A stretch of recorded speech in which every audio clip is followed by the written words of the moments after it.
ही ना यांची नेहमीची दादागिरी आहे. आता हे सगळे एकत्र झालेले आहेत. हे नेहमीची दादागिरी यांची. आता 5 ते 7 मध्ये आता भरपूर जण आहेत. आता पण विचारा तुम्ही, कधी मी अजून एकदा व्हिडिओ बनवून पाठवेन. वयस्कर माणसं सुद्धा सर चालत जातात. वयस्कर माणसं त्यांना तर बसवत सुद्धा नाहीत. शिवसेना शाखा समोर आहे, मनसेची शाखा समोर आहे, परत इथे बीजेपीची शाखा समोर आहे. त्यांच्याकडे किती जाऊन कंप्लेंट केल्या तरी ते लोक अजून काही इकडे म्हणजे कधी विचार करत नाही. सर, काही दिवसांपूर्वी तुमचा एक व्हिडिओ पुष्कळ व्हायरल गेला होता. इकडे कांदिवली ईस्टला काय प्रकार घडलं होतं? काय करायचं मग? 30 रुपये का यांची? 20 रुपये असताना 30 रुपये का? ट्रॅफिक आपल्या युनियनने सांगितलेलं आहे 1.5 किलोमीटर असताना 30 रुपये का घ्यायचे? 1.5 किलोमीटर साठी पण तुम्ही जर 30 रुपये घेत असाल तर काय पाहिजे? म्हणजे काय असं पुलिस साहेबाला सांगा. अरे पण रोजचा आहे साहेब, मी रोज काय करावं लागेल तर मी काय रोजचा आहे करतो? मी काय साहेब. करावं? मी काय करतो? तुला काय पण बोलायचं? यांना सांगा, यांच्याकडे बॅग सुद्धा नाहीत. यांच्याकडे विचारा बॅग सुद्धा आहेत का? बॅग सुद्धा नाहीत. बॅग सुद्धा नाही त्यांच्याकडे. काय करायचं साहेबांचं?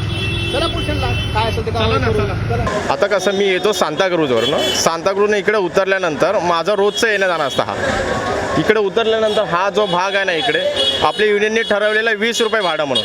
कांदिवली स्टेशन टू लोखंडवाला 20 रुपये ठरवलेलं, तरी हे लोक जबरदस्तीने 30 रुपये मागतात.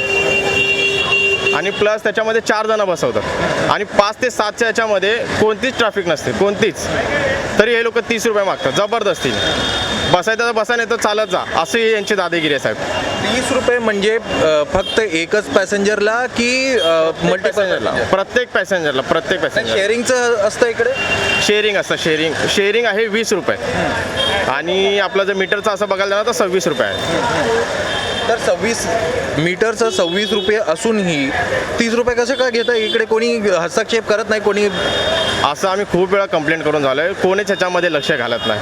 ते पॉलिटिशियन असू दे, आणखीन कोणी असू दे, शिवसेना शाखा समोर आहे, मनसेची शाखा समोर आहे, परत इथे बीजेपीची शाखा समोर आहे. त्यांच्याकडे किती जाऊन कंप्लेंट केल्या तरी ते लोक अजून काही इकडे म्हणजे कधी विचार करत नाही. यांचा कधीच करत नाही. वयस्कर माणसं सुद्धा सर चालत जातात. वयस्कर माणसं त्यांना तर बसवत सुद्धा नाहीत. त्यांचे हाल कोण बघणार? फक्त ते लोक इकडे हे देतात आपल्याला, फक्त येऊन बोलवचन करणार आणि जाणार, बस, बाकी काय करत नाही. अच्छा, त्या दिवशी काय काय झालं होतं? ते पोलीस, तुम्ही कंप्लेंट करत होता, पोलीस तिकडे दिसत आहे त्या व्हिडिओमध्ये, त्यांनी काही ॲक्शन घेतलं नाही?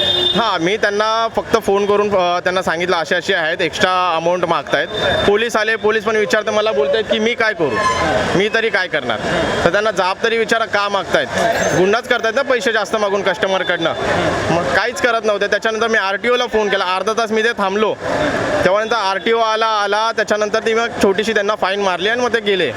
पण ते परत थोड्या वेळाने ते तसंच चालू होतं 7च्या नंतर. म्हणजे तात्पुरतं थोडीशी कारवाई झाली, त्याच्यानंतर काहीच नाही? राईट. तेवढीच कारवाई झाली, त्याच्यानंतर काहीच नाही. अजून पण तुम्ही बघता साहेब, परत 30 रुपयेच घेत आहेत. तेच चालू आहे अजून पण. तेच चालू आहे. हां, आम्ही ही जी व्हिडिओ आहे सगळीकडे म्हणजे पाठवली, परत आमचे जे कोण आहेत त्यांना सुद्धा पाठवली. त्यांना आम्ही सांगितलं सुद्धा हा आमचं सॉल्व करा, पण हे सॉल्वच करत नाही, कोणच सॉल्व करत नाही. भरपूर जणांना सांगितलं सर.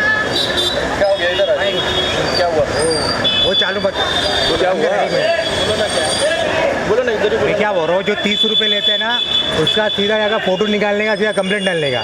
सब रिक्शे वाले लोग को आड़े में नहीं लेने का. नहीं सब नहीं. सब जो लेते हैं ना उसका फोटो निकालने का. जो 30 रुपये लेते हैं ना उसका फोटो निकालने का और सीधा कंप्लेंट डालने का. सबको आड़े में नहीं लेने का. रोज तर ते करत बसणार नाही. एकदा जर कारवाई झाली, पोलीस कंट्रोल इथे येऊन उभा राहिला, मग प्रत्येक जण 20च रुपये मागणार ना. कशाला 30 रुपये मागणार? तुम्ही 30 रुपये घेत नाही तर तुम्ही कशाला म्हणजे असं घाबरायचं हे करताय? घाबरू नका ना तुम्ही. जे 30 रुपये घेतील त्याच्यावर ॲक्शन होणार आहे. बाकी रिक्षावाल्यांवर कारवाई होणार नाहीये.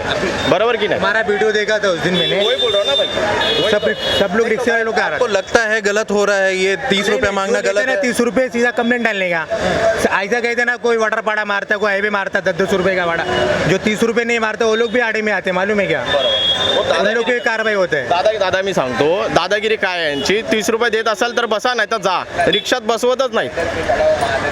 बसवतच नाहीत रिक्षात. सरळ जा इकडनं.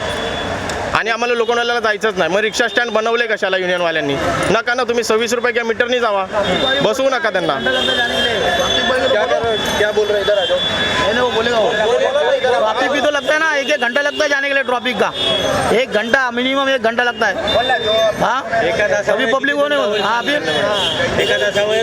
अभी जाएगा ना तो 4 राउंड बैठता सिर्फ 10-11 बजे तक, होने पब्लिक देखती क्या? 30 रुपए में भी हम लोग का भी गैस सीएनजी महंगा हो रहा है।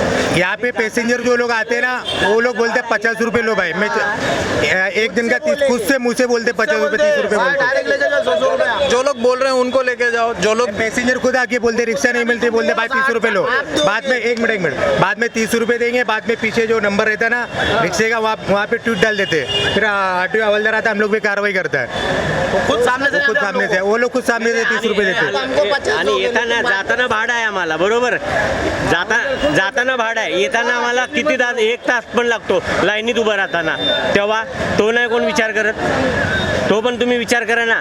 आम्हाला मला एक मिनिट सांगा, 5 वाजल्याच्या 7 वाजेपर्यंत कोणती ट्रॅफिक असते? आता मी काय बोलतो हे नाही, 5 ते 7 माझा जो घटना घडली आहे 5 ते 7 मध्ये, 5 ते 7 मध्ये कधी भी ट्रॅफिक असेल ही ना यांची नेहमीची दादागिरी आहे। आता हे सगळं एकत्र झालेलं आहे, हे नेहमीची दादागिरी यांची। आता 5 ते 7 मध्ये आता भरपूर जण आहेत, आता पण विचारा तुम्ही, कधी मी अजून एकदा व्हिडिओ बनवून पाठवेन वाटलं असं। 5 ते 7 मध्ये नेहमी 30 रुपये घ्या, नाही तर नका बसू। आणि प्लस सकाळचा टाइम असतो, तिकडनं पण 4 जण बसून आणतात, 4 जण सकाळी कोणती ट्रॅफिक तेव्हा पण 4 जण बसून आणतात।